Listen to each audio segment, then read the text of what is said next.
Good morning, children. Now we are going to discuss about some salts. So what we have to do in this topic, some different kind of salts we have to study. Their common name like NaCl. इसका जो आपका खाने वाला salt होता है उसका common name क्या है? Common salt. So for each and every salt we have to know their common names, their scientific names. Like common salt का scientific name क्या हो गया आपका? Sodium chloride. Their formula, how they are prepared, and what are the various uses for these kind of compounds or salts. So one by one we will be discussing all these salt. First is sodium family salt. Like first we are discussing about NaCl, which is sodium chloride or common salt. Formula, common name, and sodium chloride is scientific name. So how this common salt is formed, let us do that first. Ki by the time you have learned that salt is formed by the combination of hydrochloric acid and sodium hydroxide. Students, we have done multiple reactions related to the formation of sodium chloride. I'll show you this where we have done. Like this is on page number 21. NaOH aqueous sodium hydroxide we have taken along with HCl, so you will be getting NaCl. And one more reaction we have learned that was related to metal carbonate or bicarbonate. When reacts with some acid, then it will give sodium chloride, common salt. And there are many more reactions by which we can form salt. Other way is कि जो सी में जो वो आती हैं आपकी rivers आती हैं, that river take away salt with them from wherever they come from and reaches the sea and get mixed in the sea water.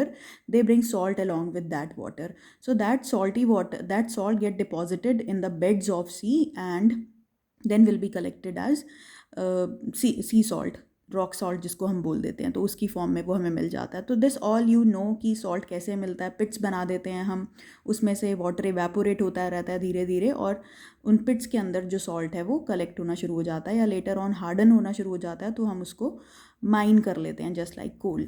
So this was very simple compound common salt. इसके बाद थोड़े से typical शुरू होंगे. Next is common salt are raw material for chemicals.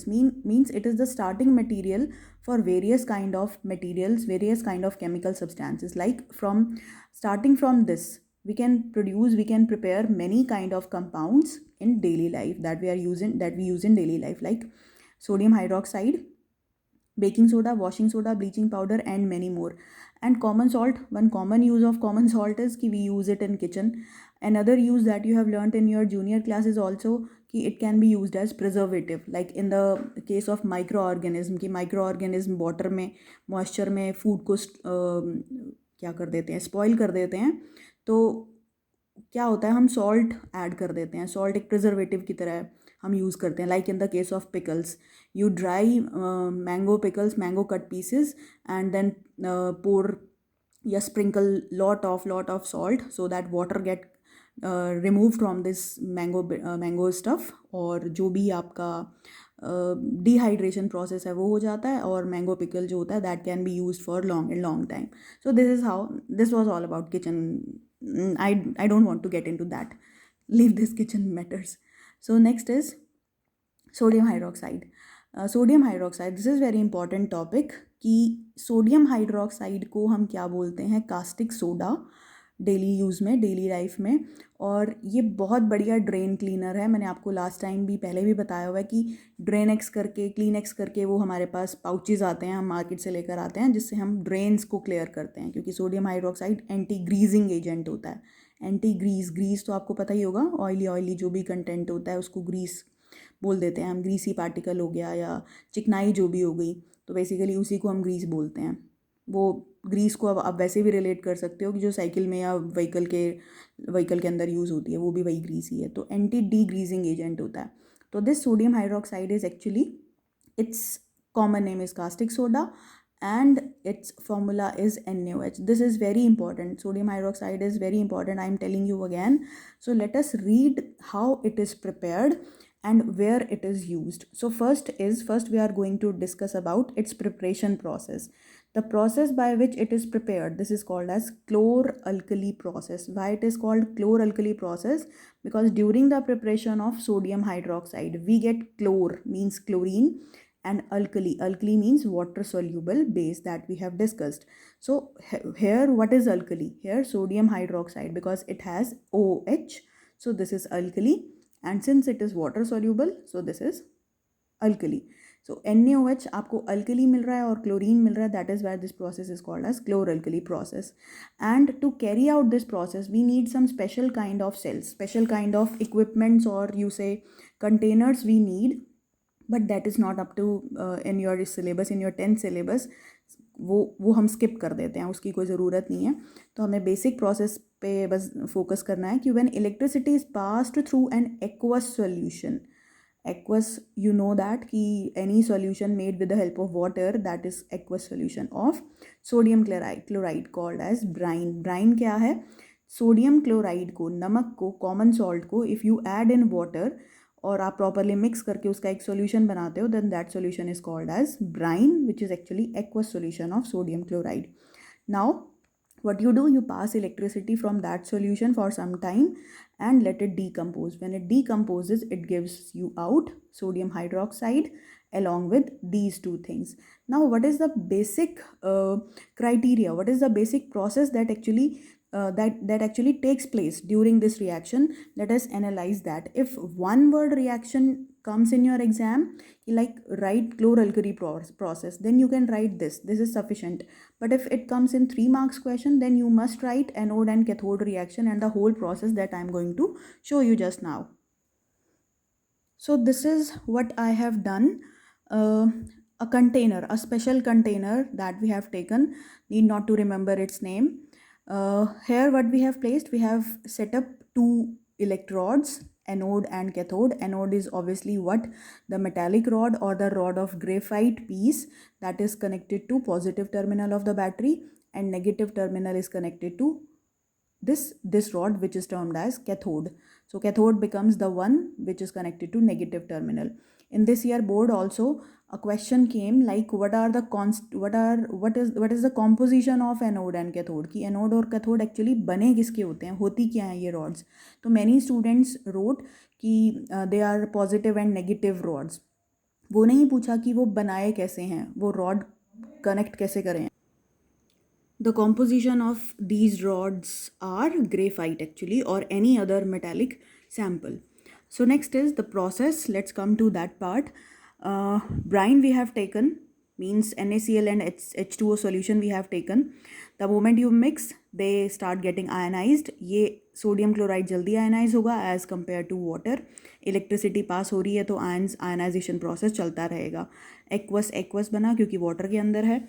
Now what happens, since these two are positive ions, Na positive and H positive ions, and this cathode is negative. So obviously what we observe कि Na positive और H positive दोनों positive ion negative electrode की तरफ attract होंगी, ठीक है. और chloride ion और OH नेगेटिव, क्योंकि ये नेगेटिव हैं तो ये कहाँ अट्रैक्ट होंगी, एनोड की तरफ. बट एक्चुअली ऐसा नहीं होता जैसा हमें दिखता है कि दोनों ही आयन नहीं जाती टूवर्ड्स आपका कैथोड एंड ये दोनों नेगेटिव आयन नहीं जाती टूवर्ड्स एनोड. ऐसा क्यों नहीं होता, इन दोनों में से एक एक आयन जाती है. Na पॉजिटिव जो है वो रिएक्टिव है, वो रिएक्टिव स्टेट में ही रहना चाहती है और इसीलिए वो यहाँ जाकर अपना एक इलेक्ट्रॉन जो है जो यहाँ पे इसने लूज़ कर दिया था, वो यहाँ पर वो गेन करके Na में नहीं आना चाहती, वो रिएक्टिव स्टेट में रहना चाहती है. तो इसीलिए Na सॉल्यूशन में ही रह जाता है, Na आयन. सिमिलरली आपका जो हाइड्रोक्साइड आयन है वो ज़्यादा रिएक्टिव होता है as compare to chloride ion, और जो रिएक्टिव चीज़ें होती हैं वो रिएक्टिव स्टेट में ही रहना चाहती हैं, इसीलिए OH नेगेटिव आयन भी यहीं सॉल्यूशन में रह जाता है. और H पॉजिटिव लेस रिएक्टिव होता है तो वो अपनी स्टेट को चेंज करना चाहता है, लेस रिएक्टिव है तो वो यहाँ पर जाएगा, आपका इस पे कैथोड पे जाएगा. H पॉजिटिव यहाँ कलेक्ट होगा और क्लोरीन नेगेटिव यहाँ कलेक्ट होगा. तो H पॉजिटिव कैथोड से एक इलेक्ट्रॉन एक्सेप्ट करेगा, जो कि क्या किया है इसने पहले लूज़ कर रखा होता है जिससे ही H पॉजिटिव बना है. तो वो लूज़ किया हुआ इलेक्ट्रॉन वो यहाँ से कैप्चर करेगा और कैप्चर करने के बाद कन्वर्ट हो जाएगा H में, हाइड्रोजन में. Similarly more number of hydrogen ions These keep on going towards this cathode, accepting electrons and turn into H. These H and H atoms combine together so as to give H2, hydrogen gas, and this hydrogen gas is collected over cathode. And how this can be tested, that you all know. You bring a burning matchstick and it burns with pop sound, एक squeak सी आएगी, एक pop सा आएगा sound में, तो hydrogen gas confirm हो जाएगी. Next let us see what happens to chlorine ion, chloride ion. Chlorine जो क्लोरीन था, एक्चुअली क्लोरीन एटम ने जब एक इलेक्ट्रॉन एक्सेप्ट किया होगा तब वो किस में कन्वर्ट हुआ है, क्लोराइड आयन में. तो अब वो जो क्लोराइड आयन है, अब वो क्या कर रहा है, उसी एक्सेप्टेड इलेक्ट्रॉन को लूज़ कर रहा है और कन्वर्ट किस में हो रहा है, Cl एटम में कन्वर्ट हो रहा है. लाइक अगर मैं इस रिएक्शन को ऐसा लिख दूँ, Cl में से अगर मैं Cl नेगेटिव हटा दूँ, माइनस कर दूँ, इसको इधर ले जाऊँ, अगर आपको साइन समझ में नहीं आ रही, मैथ्स में अगर देखूँ खाली, तो ये आपका क्लोरीन एटम मिल जाएगा आपको. तो इसी रिएक्शन को मैंने अदर वे राउंड कर दिया एक्चुअली. तो क्लोराइड आयन जो है वो अपना एक, जो यहाँ पे जो इसका इलेक्ट्रॉन, जो इसने क्लोरीन ने एटम ने इलेक्ट्रॉन एक्सेप्ट किया था, वही इलेक्ट्रॉन ये लूज़ कर रहा है. और एक्सेप्टेड इलेक्ट्रॉन लूज़ करने के बाद किस में कन्वर्ट हो गया, ये क्लोरीन में कन्वर्ट हो गया. क्योंकि क्लोराइड आयन का कॉन्फ़िगरेशन क्या है, 288, और फिर से ये किस में कन्वर्ट हो गया, 287 में. एक इलेक्ट्रॉन बाहर लूज़ कर दिया इसने.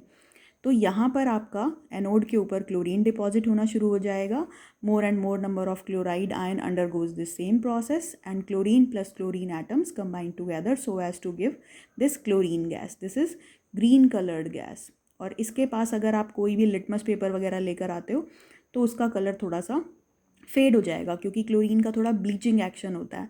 लाइक आपने अगर वो मंकी वॉश जीन्स जो बहुत चली थी पहले, फेडेड या डैमेज्ड जीन्स को बोलते हैं, तो उसमें हम ब्लीचिंग करते हैं क्लोथ की, तो वो उसमें हम क्लोरीन का ही बहुत ज़्यादा यूज़ करते हैं. या जो ब्लीचिंग यूज़ करते हैं, ब्लीचिंग एजेंट्स हम यूज़ करते हैं फेशियल हेयर के लिए या हेयर को कलर करने के लिए, तो उसमें भी थोड़ा सा ब्लीचिंग एजेंट की फॉर्म में ये होते हैं. तो what we have overall, at cathode we have got H2, at anode we have got Cl2, and in the solution Na positive and OH negative ions, they combine together so as to give NaOH. So these three things we have got, and complete reaction is like this. NaCl, this is written in your book also. So this is the complete reaction, balanced reaction actually, along with the states. So this you have to memorize. ये पूरी आपको याद करनी ही है with states, because this is very very important. NaCl in aqueous state, water liquid, on passing electric current I, you have to mention over the arrow. NaOH aqueous, gas, and this is now balanced. So this is complete reaction. Now let us see what are the uses of the three things that we have got during this chloralkali process. So these are the things, these are the products that we have got: hydrogen gas, chlorine and NaOH. Let us see NaOH first. Degreasing metals, ये हमने पढ़ लिया. Soaps और detergents में, vegetable oil में हम NaOH डालते हैं ताकि सोप बने. पेपर मेकिंग में जो वुड पल्प होता है उसमें हम NaOH डालते हैं ताकि वो जो पेपर पल्प है वो सॉफ्ट हो जाए. और जो सेल्यूलोस है, एक्चुअली ट्री का जो सेल्यूलोस होता है वो हम लेते हैं, उसको हम NaOH में डिप करके रखते हैं और उससे पेपर बनाते हैं. आर्टिफिशियल फाइबर, रेयॉन स्पेशली बनाना है हमें, तो हम NaOH यूज़ करते हैं. रेयॉन नाम का एक फ़ाइबर जो सिल्क लाइक अपीयरेंस देता है थोड़ी, तो उसके लिए हम NaOH यूज़ करते हैं. नाउ क्लोरीन एक डिसइंफेक्टेंट की तरह काम करता है, तो इन सब चीज़ों में यूज़ होता है. ये आपको सब पता है. पॉलीविनाइल क्लोराइड, ये एक प्लास्टिक टाइप होती है और स्ट्रॉन्ग मटेरियल होता है ये. Next is hydrogen, rocket fuel में यूज़ करते हैं स्पेशली. मार्गरिन मतलब चीप, जो थोड़ा सा घी या बटर बनाना होता है, तो वहाँ ये मार्गरिन यूज़ करते हैं. मतलब वेजिटेबल जो ऑयल होता है उसमें हम H2 ऐड कर देते हैं, तो हमें थोड़ा चीप क्वालिटी का जो घी मिलता है, that is margarine actually. Ammonia for fertilizer, this all you know. When hydrogen and chlorine they combine together, they form hydrochloric acid, and hydrochloric acid is constituent of many chemical items further. When Cl2 and NaOH combine, it gives bleach, and bleach is used for many things. Like in cosmetic industry we use bleach for bleaching fabric, for fading the color of fabric at certain portions we use bleaching powder. So this was all about chloralkali process. Now next is bleaching powder. Same we will be doing with bleaching powder. Bleaching powder एक common name है. इसका scientific name is this is actually this compound CaOCl2. So by using this formula we are naming this is calcium oxychloride. So bleaching powder is calcium oxychloride scientifically, and how it is prepared we will do this in next video.